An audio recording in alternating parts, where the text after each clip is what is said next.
The Benjamin Dixon Show is only possible with listener support. Go to www.thebenjamindixonshow.com to register for our blog and join the Progressive Army. And now, ladies and gentlemen, You're now about to witness the truth. It's the Benjamin Dixon Show. Welcome, ladies and gentlemen, to the Benjamin Dixon Show. I am your host, Benjamin Dixon. It is Monday, October 10th, 2016. Thanks so much for joining us. Where do we begin? This has been one of the most eventful weekends in politics. Well, let me begin by thanking all of you who are watching and listening live. To all of you who are watching and listening after the fact, thank you so much. We couldn't do this without you. To all of our patrons, thank you so much for supporting the show. And as you know, we can't do this without you. Even those of you who can't support, we still can't do it without you. So we definitely mean that, and we definitely appreciate that. Now, with that being said, there's a lot of madness going on this weekend politically and in the international community.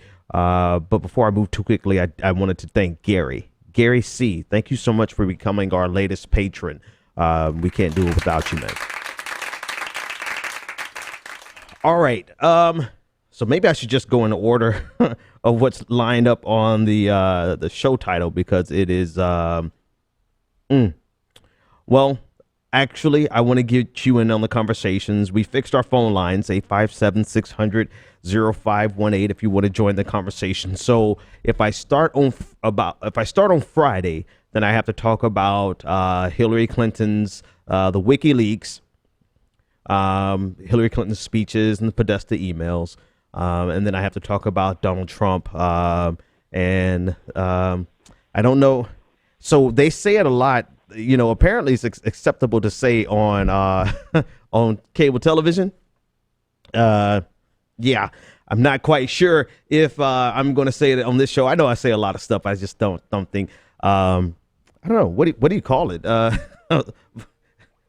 Locker room talk, which is not. Locker room talk is what we'll call it. But I'm fascinated by how excited they are about saying pussy on the air on cable television. It's like a free for all. So that all came down on Friday with Donald Trump and Hillary Clinton and John Podesta's emails. All that came out on Friday. The debates on last night was the single most depressing moment in American history, even before the debates began, with Donald Trump and his stunt bringing in the four women who accused, three of whom accused Bill Clinton of rape, and one who was the defendant, not a defendant, but the plaintiff in a rape case that Hillary Clinton was the defense attorney for a 12-year-old victim. Donald Trump brought them to a press conference to basically say that they support Donald Trump. You know, and this was his approach to stop the hemorrhaging from the fact that he got caught on tape with Billy Bush talking about the women that he liked. You know, he's so attracted to women, et cetera, et cetera. You saw the tape, you saw it all. The only thing I want to add to the conversation about, and I'll add it later. Yeah, I tell you what, I'm going to take this caller because there's a lot to say, but there's a certain way I want to say it, slowly but surely. Caller, you're live on the air. Let's get right down to it. What's your name, comment, and or question? Hey, Ben. It's Jared from Downingtown, PA. Hey, Jared. How's it going, man? Pretty good. I am actually awake to see your show today live. Awesome. Glad to have you on. The debate was, I think he kind of summed it up best. It was a freak show. It really was. It kind of reflected like how dumbed down our entire culture has become over the last, 40, 50 years or so. Yeah. Which has been, and the questions were just completely awful. It was mostly just fear-mongering. Hillary basically just pretty much advocated for World War III with Russia, which is actually really kind of scary. if you really think about it. A no-fly zone in Syria would be quite possibly the scariest thing ever. And Trump was just sniffing, and he was just going around, just doing all these weird things. And I think he might go. I think he might just go postal soon. I really do. I think he might go crazy. Just do something just totally off the wall. Yeah. So this is not like normal behavior here. You know, and I think And not a single. Go ahead. Oh, sorry. Oh, and not a single climate change question. We had a hurricane go right through Florida, and I haven't heard a single word about climate change, because that is the number one issue that matters. Not any of this stuff about whatever Trump said, whatever dumb thing he said. Not Hillary's emails and transcripts. That's a whole different. They were pretty awful. That's a whole nother kettle of fish. But climate change, because the human race has one planet, and if it goes, we're all dead. That's it. Yeah. Yep. I agree that if the Earth goes, that's it for us. Thanks so much for the call, man. I got a lot of people calling in. In terms, so much to unpack. Where do you honestly start with this bullshit, right? That's the real question, because nobody could possibly, the no-fly zone idea in Syria is terrifying. But, and this is a huge but, every other solution is not a solution. And even the no-fly zone is potentially the worst solution. In Syria, there is a cluster F of forces, as well as there's no right solution in Syria. And it's almost as though President Obama's involvement, because we're involved, but we're not involved. We're not involved in a substantive way where we could shut it down, right? To stop the humanitarian crisis, to stop the slaughter. We're not involved to the extent that we actually can fix the problem. It's actually, now that I think about it, it's quite fitting that we know the problem. We see the problem, but we're not going to do anything to fix the problem, because that's how America really is in general. Now, in specific, fixing the problem probably would cause a lot more, things to get a lot worse before it gets better. And even if we fixed the problem and got rid of Assad, then we have a vacuum, right? We have a potential vacuum, and we have a broken regime. You still have about 2 million people there who still support Assad, right? So you have 2 million people, if not more, give or take, depending on how many people have been killed, right? You have 2 million people who genuinely support the Assad regime. So even if you got rid of Assad, that they're not going anywhere. So you're stuck between. It is a quagmire. It is the quintessential definition of a quagmire.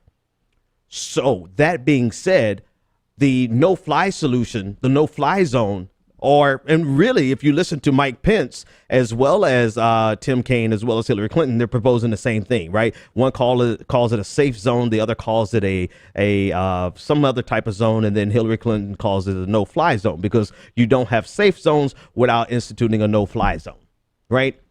But you do realize, in the absence of a no-fly zone, we have completely and utterly left the population at the mercy of a man who has demonstrated that he has no qualm whatsoever killing as many of them indiscriminately as possible. Right. Let's just put that there. Right. So in the absence of safe zones and a no-fly zone, there is no place for anyone to go where they can hide and be safe from the attacks from Assad and Russia that are ostensibly to the nation, to the world rather, being described as going after ISIS, but definitely and indiscriminately targeting civilians who are part of the rebellion. So as bad as the no-fly zone is, and there's no question, that does put us up directly at odds with Russia. what solution is on the table now to actually stop this civil war that's been going on for 5 years? And the reason I ask that is because a lot of people have juxtaposed Hillary Clinton's no-fly zone solution with Donald Trump's no to the no-fly zone non-solution, right? Donald Trump, he disagrees with the no-fly zone. Fine. I think it's right to disagree with it because, or at least to argue against it until we find out the right solution, right? To not just take it on GP. Don't take it on general principles that just because this is something Democrats are proposing that we should go with. Absolutely not. Right. So, yes, great. He disagrees with it. But what solution is he going to bring to the table? And that's the one thing that Martha Raddatz did good last night. Right. Actually, I enjoyed Martha Raddatz because without she simply asked questions that demonstrated that even though Donald Trump is opposing Hillary Clinton's no-fly zone, he is completely inept on the situation of Syria. No solution, no remedy, nothing but opposition to what Hillary Clinton is saying. Now, here's the problem. If you become president of the United States, you are going to have to do something. Or this is how screwed up America is, right? The world is. Or you simply do what President Obama has been doing, which is a intervention, non-intervention, intervention. I mean, what do you call it at this point? Yeah, we're bombing ISIS, but we're not bombing ISIS sufficiently to actually we're bombing ISIS, but we're not changing or involved in fixing the civil war portion. There's so many conflicts going on right now in Syria. The one thing that we're involved with is trying to get rid of ISIS. Gotcha. But in terms of the war that Assad is waging on his civilians, America is not doing anything about that in a significant way to turn the tide whatsoever.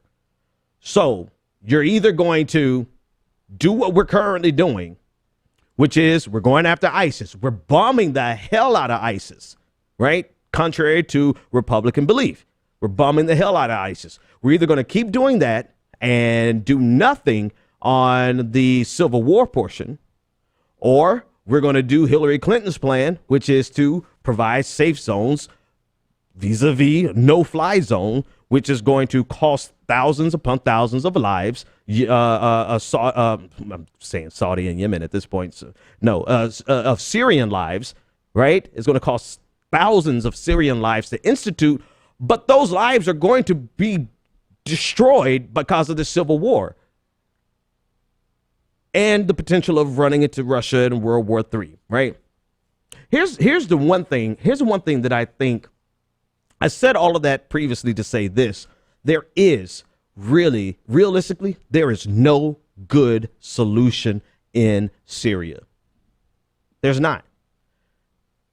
It's already a protracted war, and 5 years went by like that. It probably, at the pace we're going, it probably will last another 5 years easily. All that to say this about Russia. If anybody remembers, I believe it was back in January, maybe January.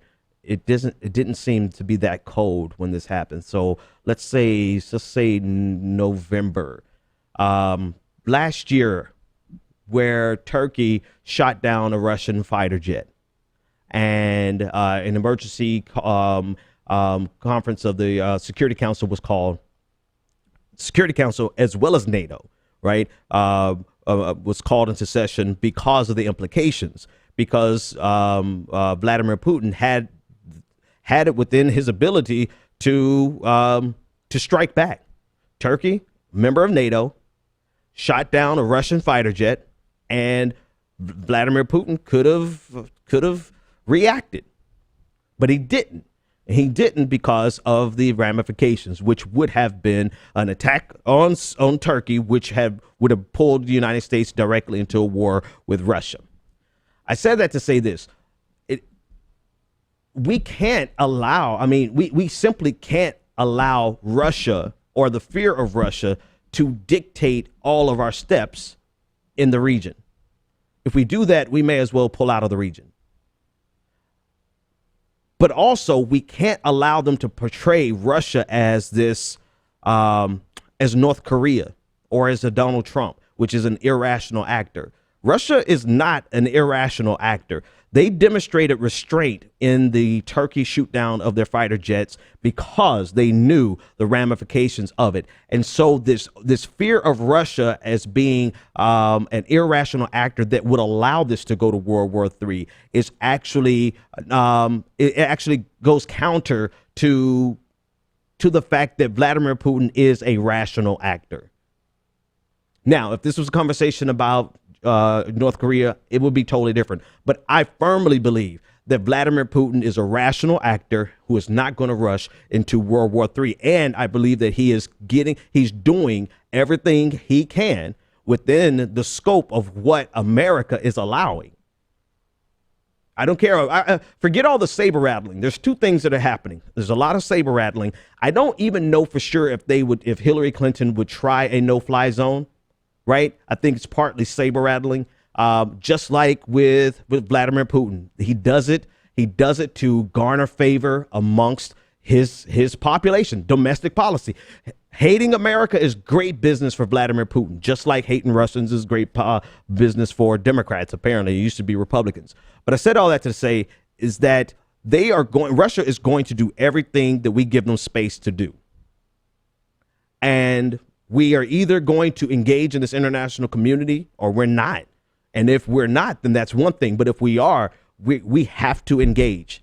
We have to engage, and we have to engage by the rules that we know. We have to engage by the principles that we know and understand how far reaching our decisions are going to go, or the impact of our decisions. We have to think about it in that respect. And we also have to understand the player across the field.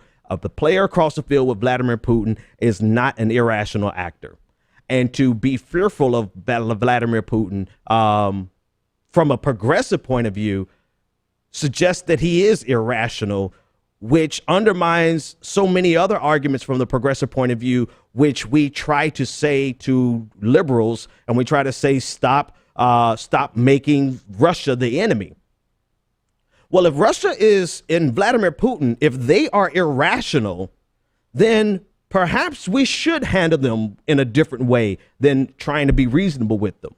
It can't be both. I think that's what I'm trying to say. I know that's what I'm trying to say here. It can't be both. If we believe that Russia is a rational actor, then we have to engage them accordingly and realize that they are doing everything that we're giving them space to do. If we believe they're irrational actors, then perhaps we shouldn't be protecting them domestically in our arguments, right? We're sitting here trying to make it seem like America is making Russia out to be villains, which I think they are. I think we're doing it, and we're doing it for politics. I think Vladimir Putin is a rational actor, and he's going to engage in the international community to the extent that we allow him to engage. All that to say this. I'm not willing to risk it. I'm against the no-fly zone, but I'm not convinced that a no-fly zone is going to lead to World War III.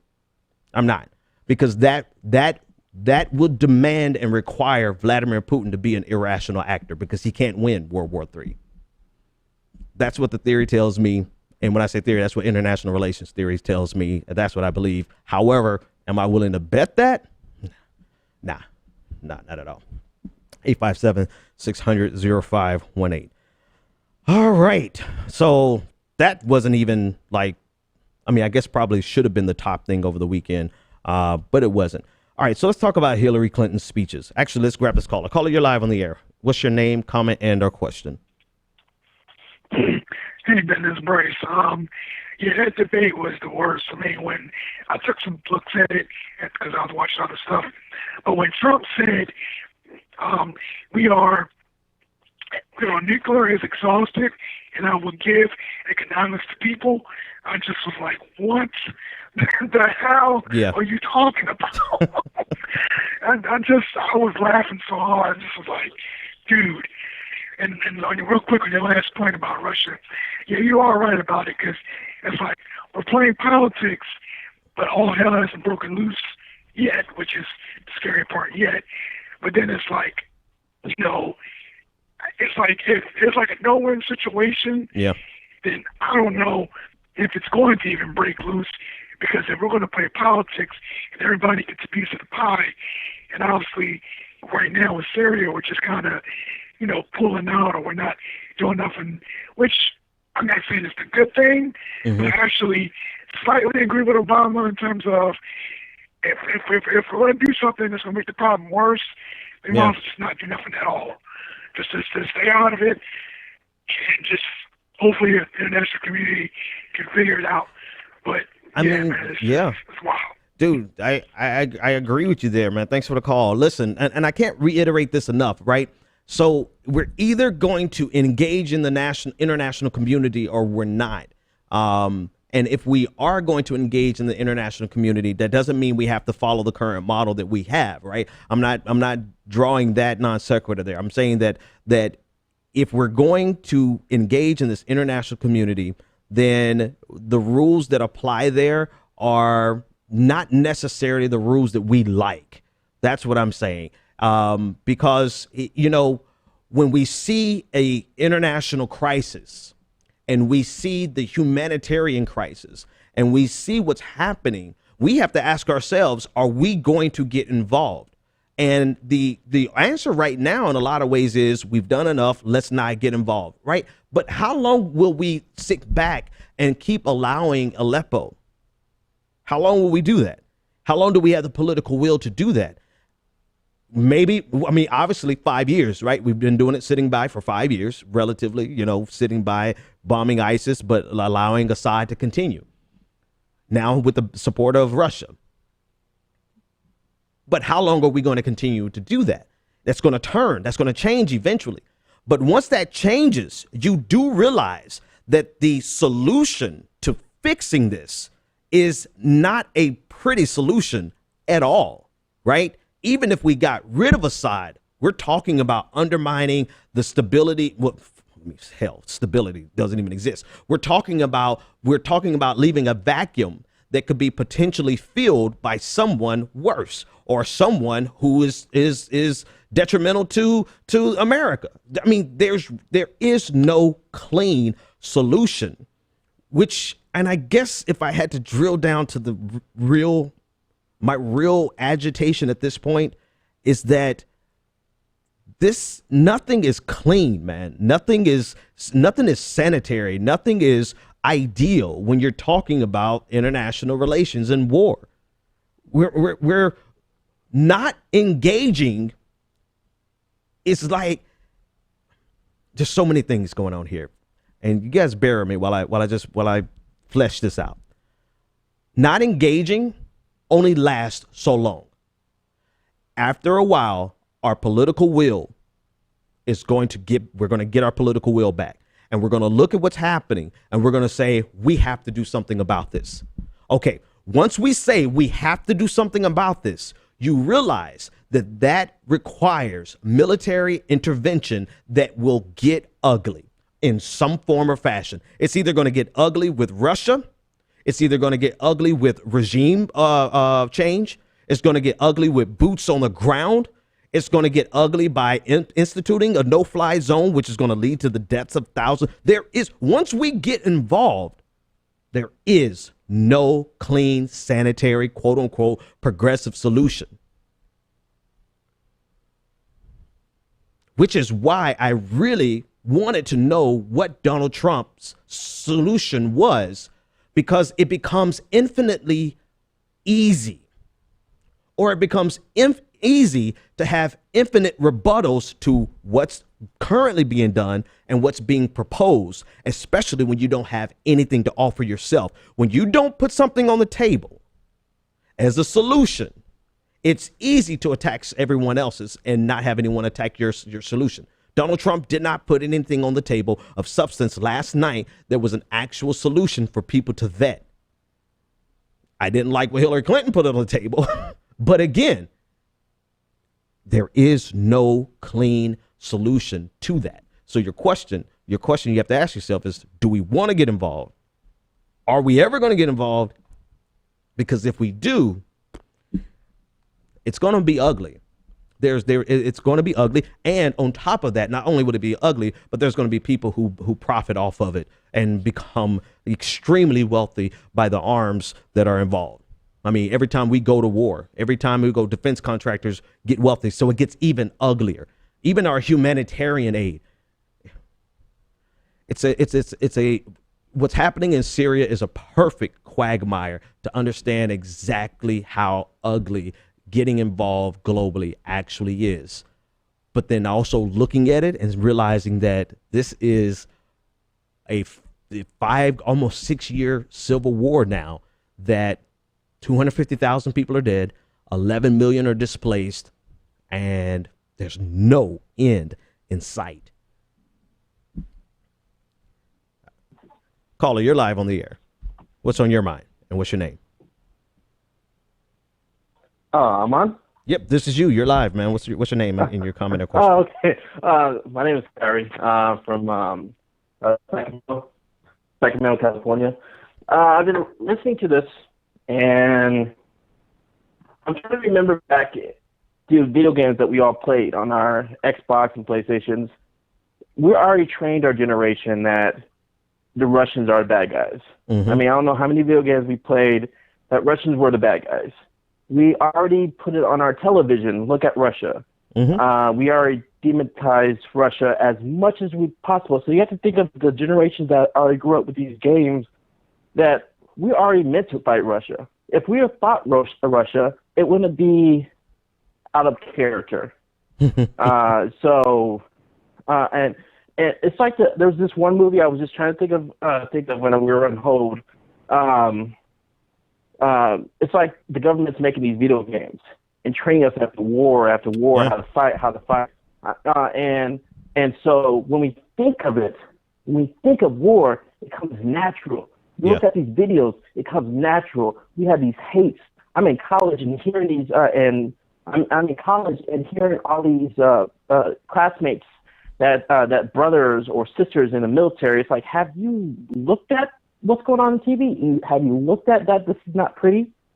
Yeah. But we glorify it with these video games, and so it's scary. Yeah. No, we're definitely conditioned. I'm gonna be honest with you. Now this is gonna be contradict everything I just said. I'm actually kind of glad that at least now we're not looking at anyone Muslim as the enemy, right? And now we're looking back at Russia, right? Because Russia was the enemy definitely in the 80s when I was a kid growing up, and then everything shifted. You could look at all of our media. This goes exactly to what you're saying. You look at all of our media, look at all of our video games, look at all of our movies, and you see that even the army fatigue changed to match the current times. The army fatigue in every video game for like the last 20 years has been desert fatigue, right? Because our war was in the Middle East. And now it's like, okay, well, we need a new enemy. So we're going back and we're picking up an old enemy, which is Russia. And now everyone is fear mongering over Russia.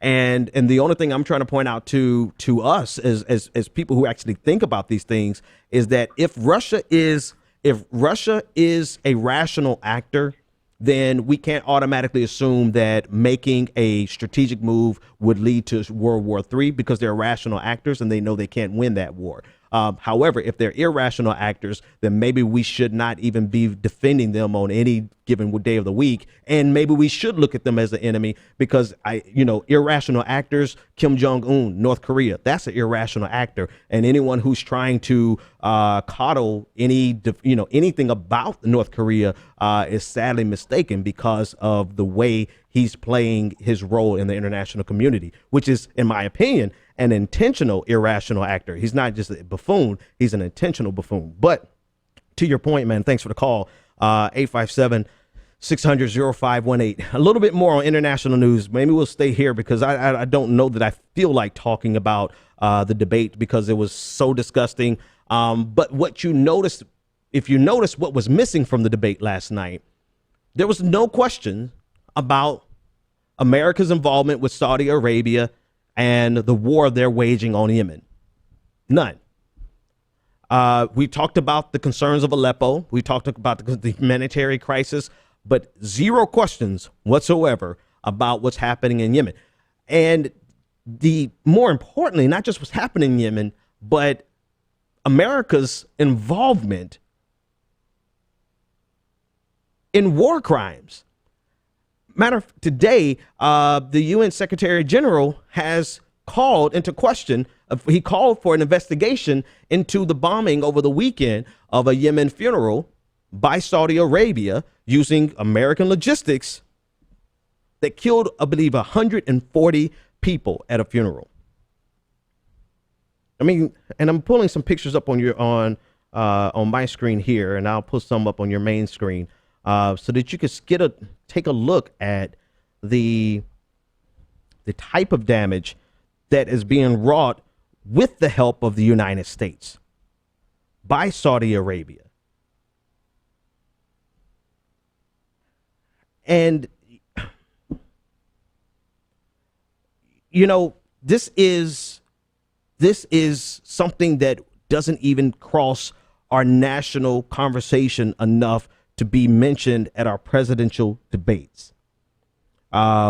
And of course, Saudi Arabia denied any involvement. Eyewitnesses account I clearly state that it was a airstrike. And the UN has concluded that this was Saudi Arabia's footprint. They were the ones who did this.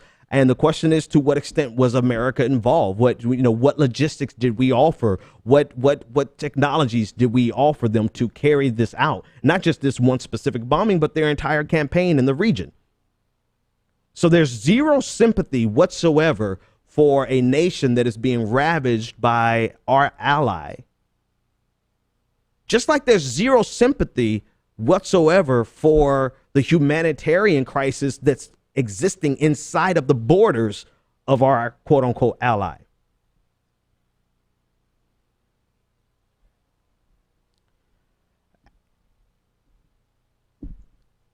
I mean, at some point, and last week, what was it?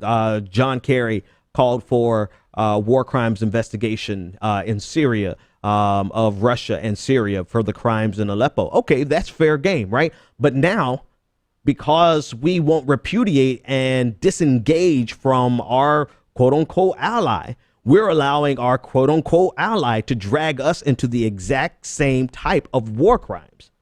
Now, at this funeral, the funeral was for a top leader. I want to pull this. So it was 140 people. And the funeral was for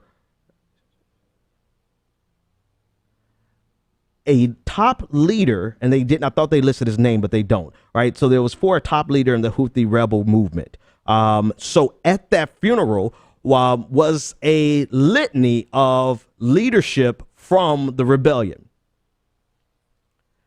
So for Saudi Arabia to deny it in the first place is pretty disingenuous, because the people they killed were top leaders in the rebellion. So, you know, who magically hit this funeral for Saudi Arabia and conveniently wiped out all of these leaders that in one place at one time? If Saudi Arabia didn't, I mean, seriously, who? But anyway, so the point is this, right?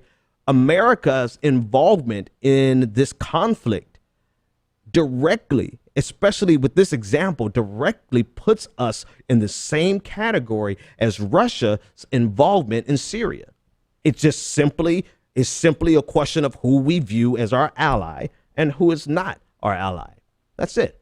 And so what's acceptable and what's okay and what's politically viable or acceptable is whatever happens to someone who we are not friendly with, so long as it's done by somebody we are friendly with. It reminds me, it goes back to the same story where, here we go, Saudi Arabia again, right? The JASTA, the ability for U.S. citizens to sue Saudi Arabia for 9/11 or any nation that's involved in terrorism funding, or they did not do what was necessary to stop terrorism, right? So this legislation passes and everyone loses their minds, because now we're talking about the sovereign immunity, of violating the sovereign immunity of nations. And we're concerned because that could make America vulnerable in our sovereign immunity. Yet and still, in the same breath, you realize you have the right now to sue nations who are on the list of sponsors of terrorism. Iran, right? You can sue them because America has deemed them to be the bad guys. But so long as people who are the bad guys are on our good list, then they're untouchable. This really shows that now, okay, so now I have an internal struggle that just popped up in my mind, and I'll share it with you. But let me finish that other sentence thought first. It goes to show you the reality of politics. And I don't mean American domestic politics. It goes to show you the reality of the anarchy that we exist in on the global stage. It goes to show you that America will align itself with whoever, whenever, so long as the people in charge feel like those people are beneficial to our power position. So long as they benefit our position in the global order, so long as they benefit our position in our power, our relative advantage, so long as they bolster that, we don't care. We don't honestly care what they do to women in their country or what they do to the LGBTQ community in their country. We don't care what they do to children in their country. We don't care what they do to somebody else's country. We don't care about the sovereignty that they violate of another nation. We don't care if they're guilty of the same exact thing that we're going after another nation for. If we deem what they have to offer as valuable enough, we will turn over heaven and hell to make sure that that nation is okay. And as much as I just outlined that as a bad thing, because it is, the reality of it is that's an international order phenomenon. That's how it goes on the international stage. That's how it goes. We will make alliances where we want to make alliances, no matter how bad that nation is. If we deem it necessary to our national security, we'll do it.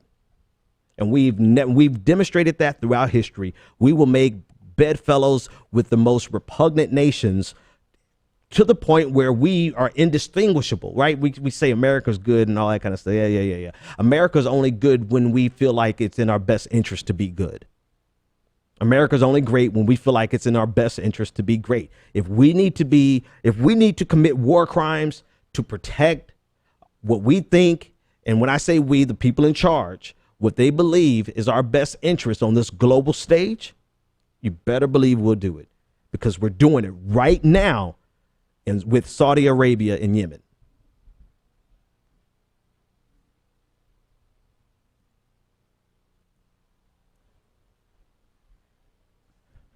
That's what it is. And again, it does go back to either we are going to be engaged in the international community, which we obviously are. We don't really have a choice, or we're not.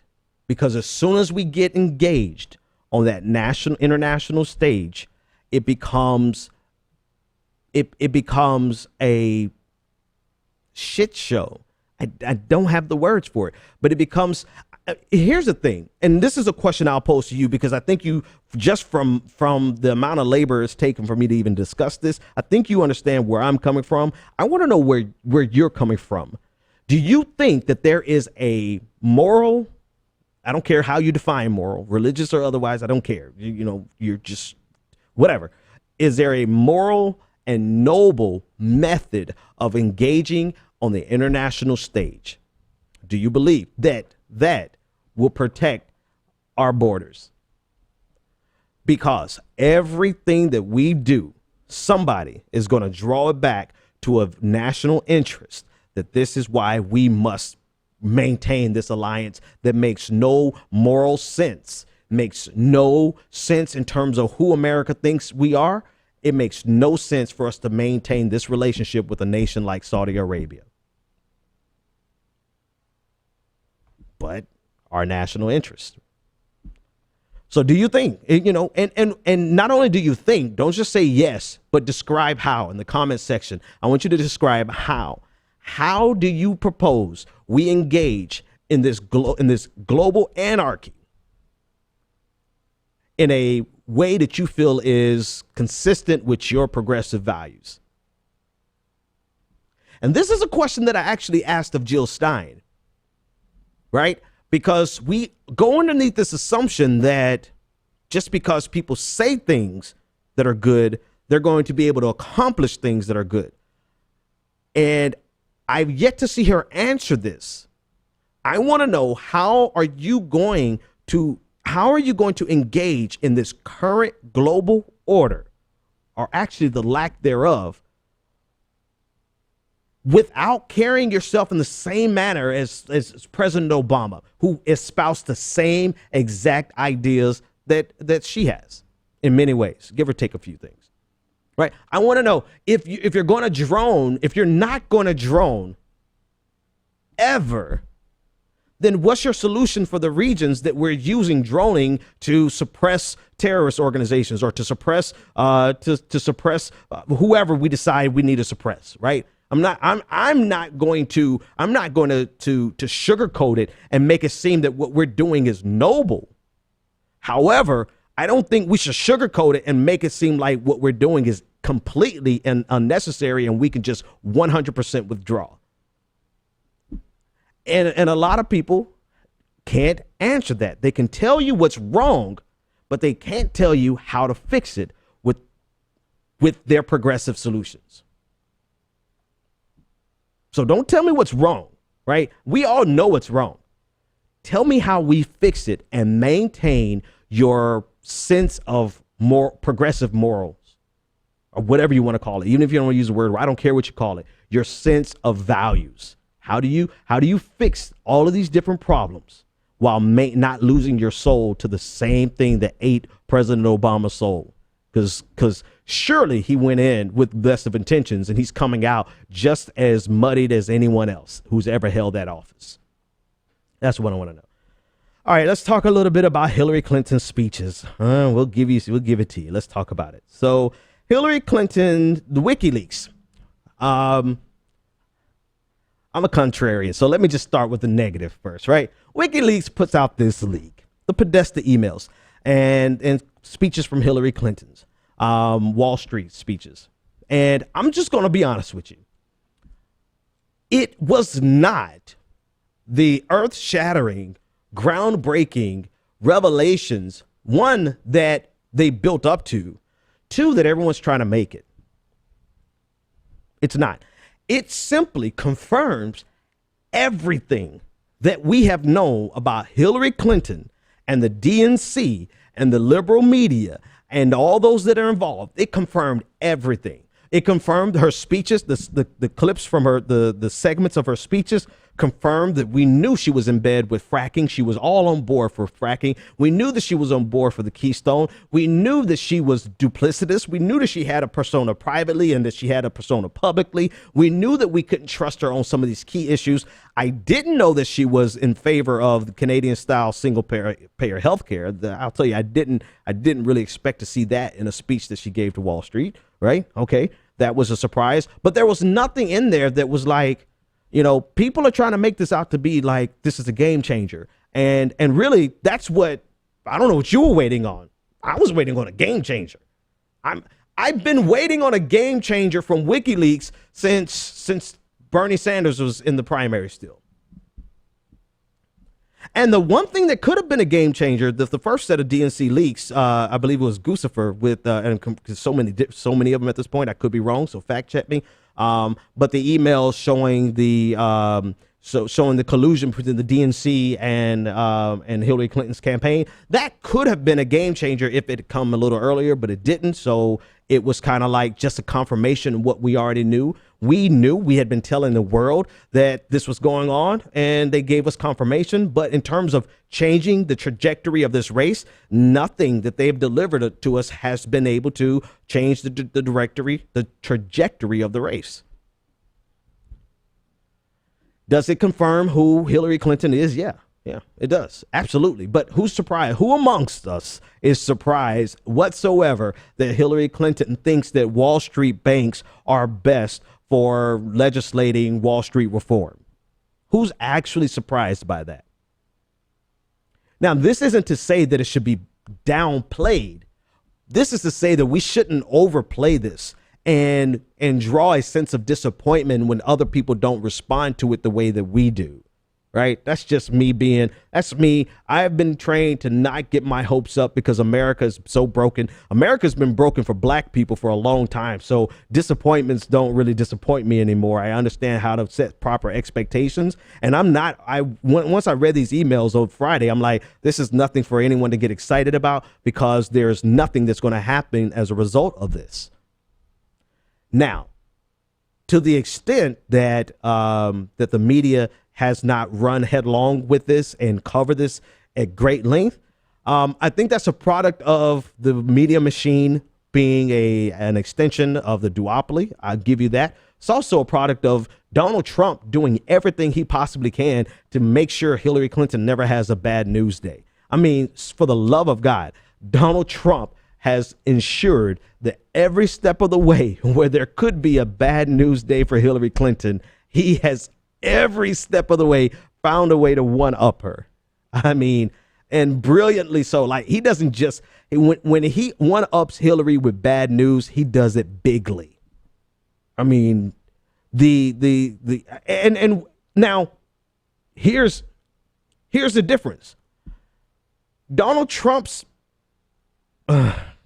Pussygate, right?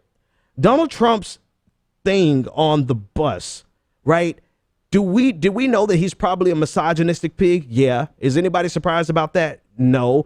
But is anyone surprised that this dude is a self-confessed predator who assaults women as soon as he sees them he gropes them without permission? Yeah, that's pretty shocking. That's pretty shocking. And it's shocking exactly. This is Donald Trump. He's shocking exactly in the way that triggers America. So he didn't have to do much to one up Hillary Clinton over this weekend, just had to be himself. And he did. Here's the biggest takeaway is, man, if this was anybody else other than Donald Trump, Hillary Clinton would lose, period. We've been saying that. I mean, we said that last year, but it's so painfully true. I mean, we have the polls right now. Look at the polls that just came out after Pussygate. And I'll put it on your screen. Nope, not that one, this one. Great. Of course, I did my graphic wrong. You can't really see it. Owen, if you would overlay it a little bit better for me. Let me see if I can pull it up here. Let's do that one too. So even after the weekend of Hillary Clinton's emails, she is leading Donald Trump, and I'm going to turn around here, by 11 points in the NBC poll. The average of polls has her up by 5 points. She's outside of the margin of error in every single poll except one. In one poll, she's within the margin of error. Everything else, she's either outside of the margin of error or there's one that she is tied with Donald Trump, right? So despite Hillary Clinton's bad weekend, Donald Trump has managed to turn this into a victorious weekend for Hillary Clinton.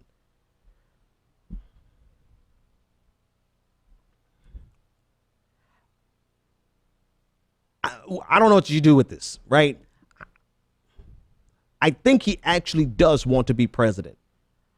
I just think that he can't overcome his own stupidity to beat Hillary Clinton, because Hillary Clinton is such a weak candidate that at this point, I think Chris Christie could beat her, except the Bridgegate, right? The Bridgegate might take him down, but possibly Chris Christie could beat Hillary Clinton.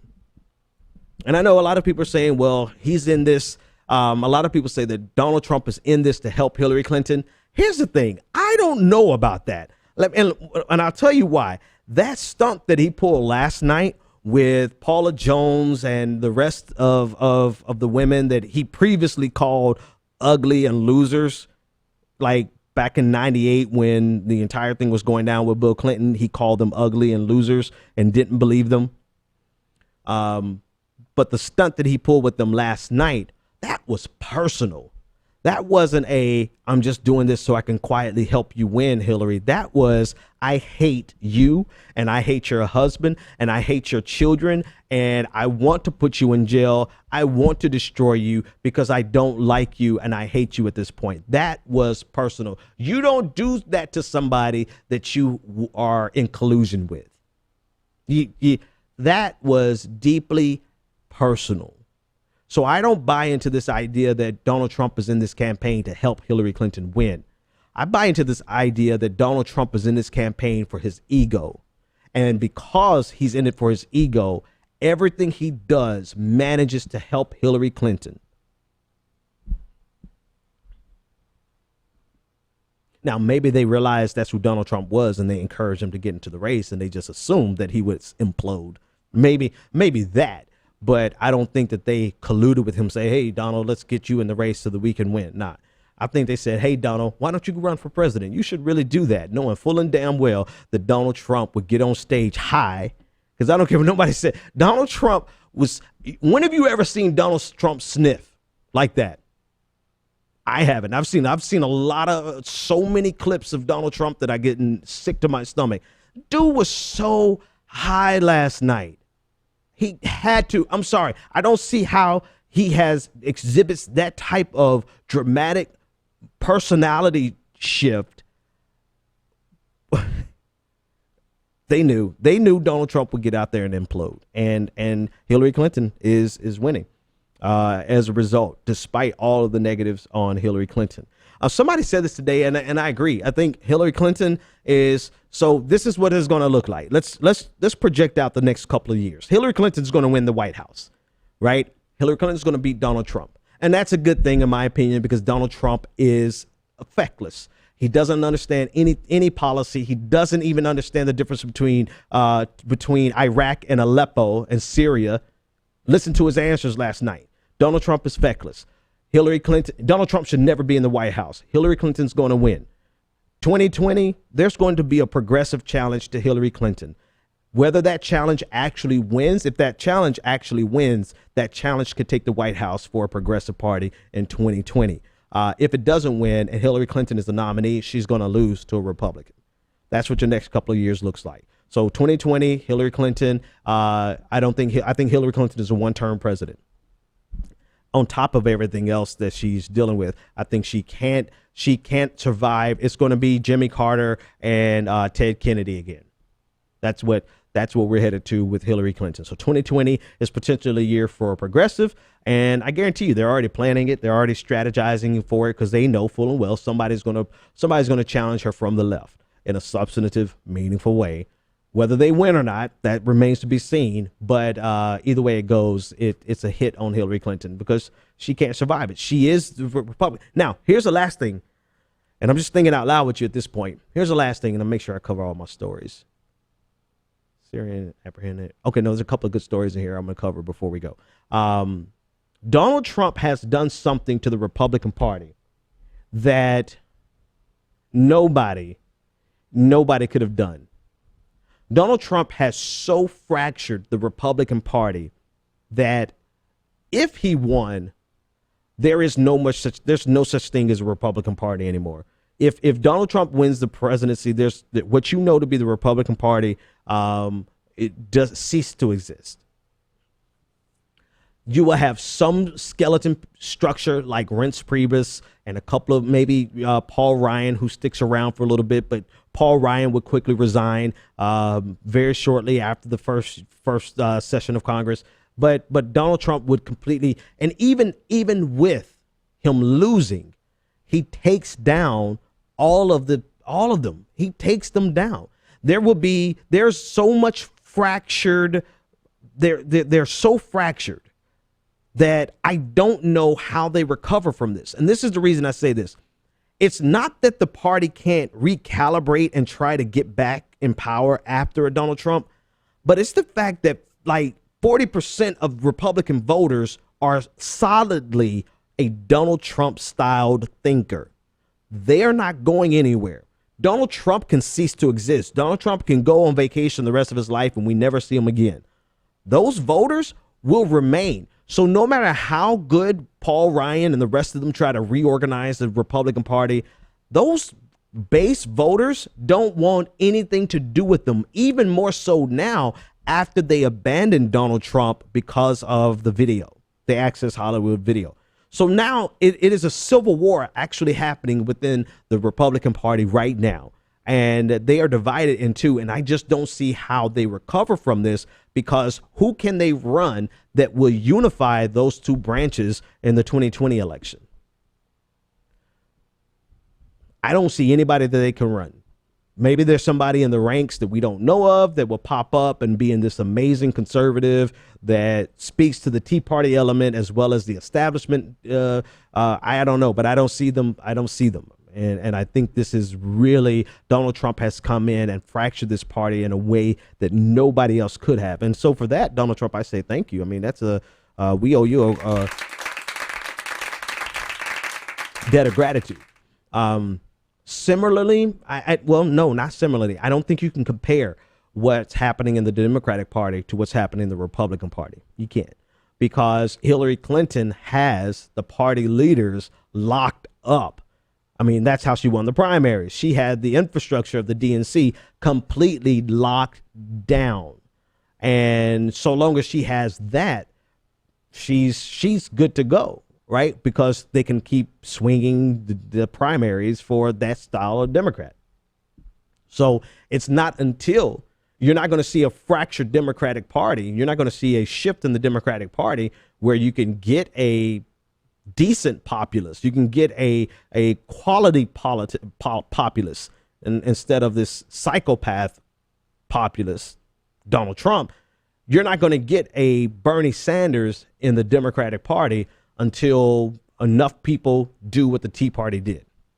So somebody try to compare the demise of the Democratic Party with the demise of the Republican Party. And I think they're both headed in that direction, but just in two different ways, right? The Republican Party, they're fractured. Their base hates the establishment. That's going to last because it's been exacerbated by this election and by the events of this weekend. Hillary Clinton has the party, and she has enough of the base to maintain control over the Democratic Party.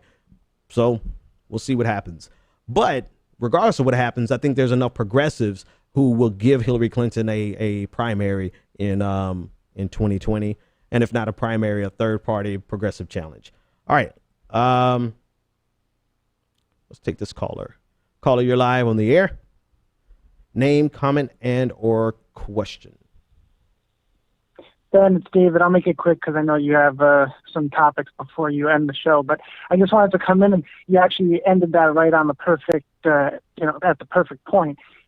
I can see a third party coming in 2020, and possibly building on whatever you want to call what the Greens are doing right now. But I have a really tough time seeing a legitimate challenge inside the Democratic Party. Like, how do you see the New Democrats actually losing a sustainable grip on the party where you can, and that's what I mean. I agree with you that maybe she'll be a one-term president because she loses to the Republican. Mm-hmm.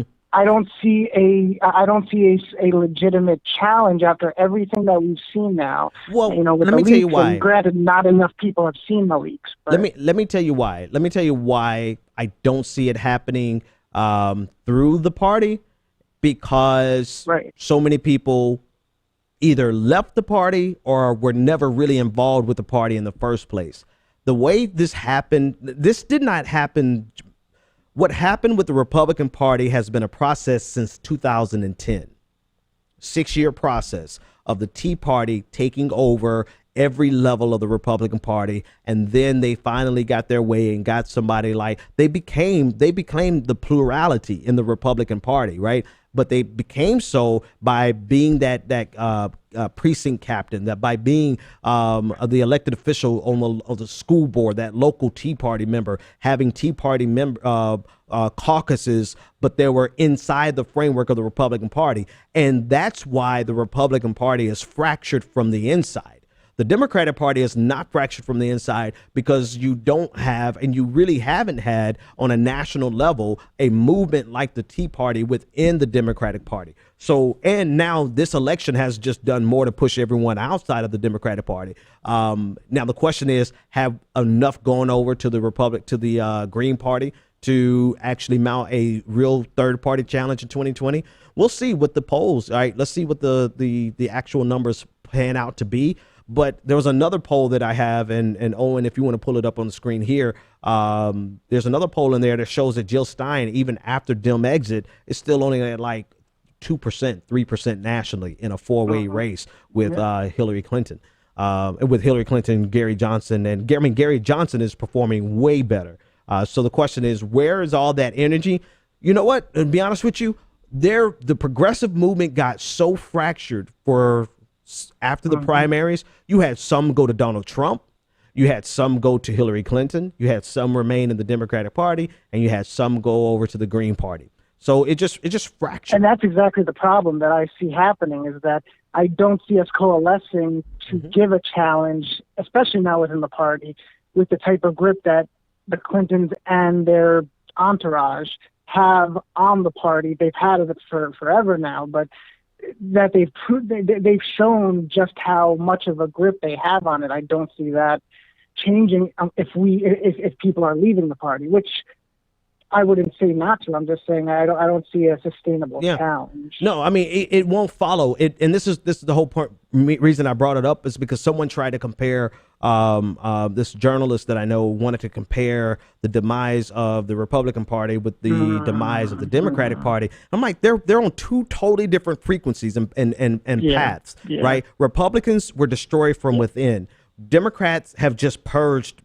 The Democrats have purged progressives, and progressives are scattered and they've gone different directions. And we'll see what the election actually brings. But two totally different trajectories. If progressives took over the Democratic Party like the Tea Party did, then they could do this coup. Because I mean, Donald Trump really has carried out a coup in the Republican Party. And I mean, he's literally bitch slapping every single politician from Paul Ryan down to no name nothings from Wisconsin that he'll tweet about at 3 a.m. Right. He's like really just destroying the party structure. And, he can do that because he gets the plurality of Republican voters, which means they don't have a solid future ahead of them. So we'll see what happens. Thanks for the call, David. Last but not least, Ruth Bader Ginsburg. I have a video of her. Let's take a listen into this liberal judge. Decide and on the police. 49ers player Colin Kaepernick and other NFL players who have basically refused to stand. My fault, folks. You get nothing. Yeah. You lose. That's what I get for trying to do something fancy. All right, I'm going to start it again. Here is Ruth Bader Ginsburg on Colin Kaepernick. Decide and NFL players who have basically refused to stand for the national anthem. what do I think? I think it's really dumb of them. Would I arrest them for doing it? No. I think it's Thank you. dumb Thanks so and much. Disrespectful. I would have the same answer if you asked me about flag burning. I said, I think it's a terrible thing to do, but I wouldn't lock a person up for doing it. Mm-hmm. I would point out how ridiculous it seems to me to do such an act. But it's dangerous to arrest people for conduct that is not doesn't jeopardize the health or well-being of other people. It's a symbol they're engaged in. But when it comes to these football players, you may find their actions offensive. Mm-hmm. Yes. But what you're saying is it's within their rights. Oh, she's going to double down exercise here. Watch this. Those actions. if they want to be stupid, there's no law that should be prevent. If they want to be arrogant, there's no law that Arrogant. prevents them Oh, from I missed that. that. What I would do is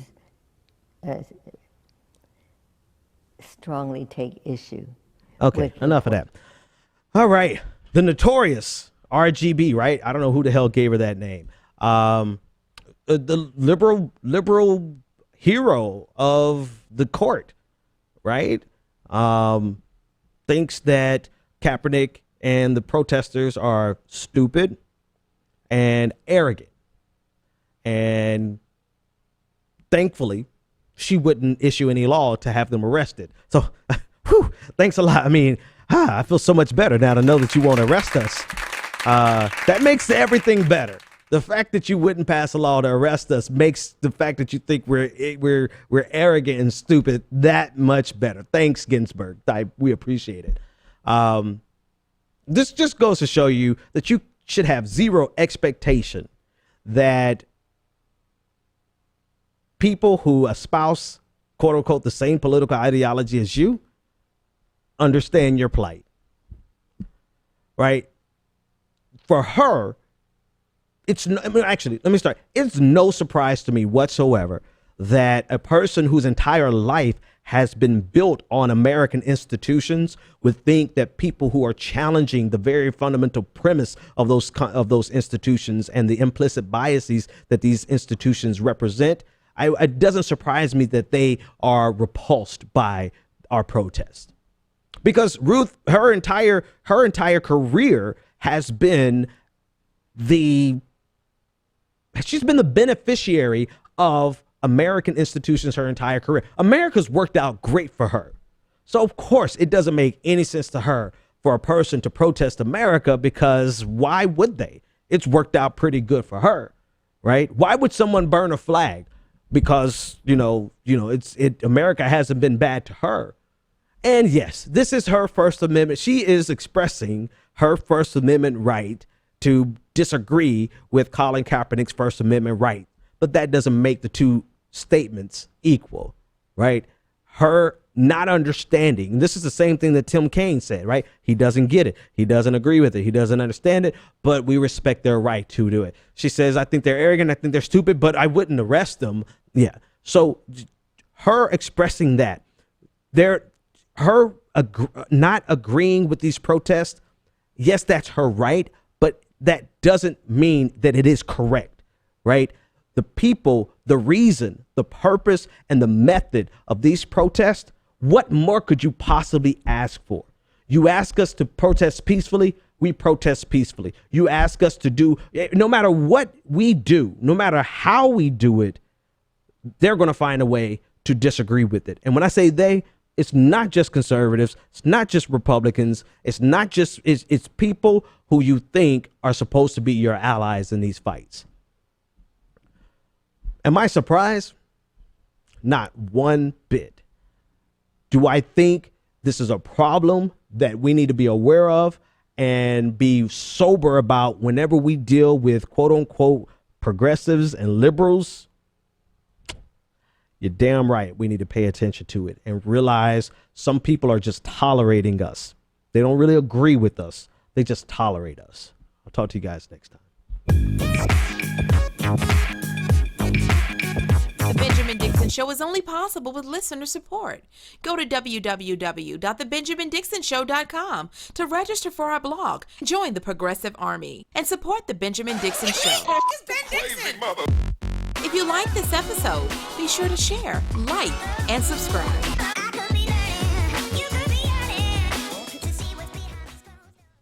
Consider becoming a Patreon. Go to www.patreon.com/The BPD Show and support The Benjamin Dixon Show.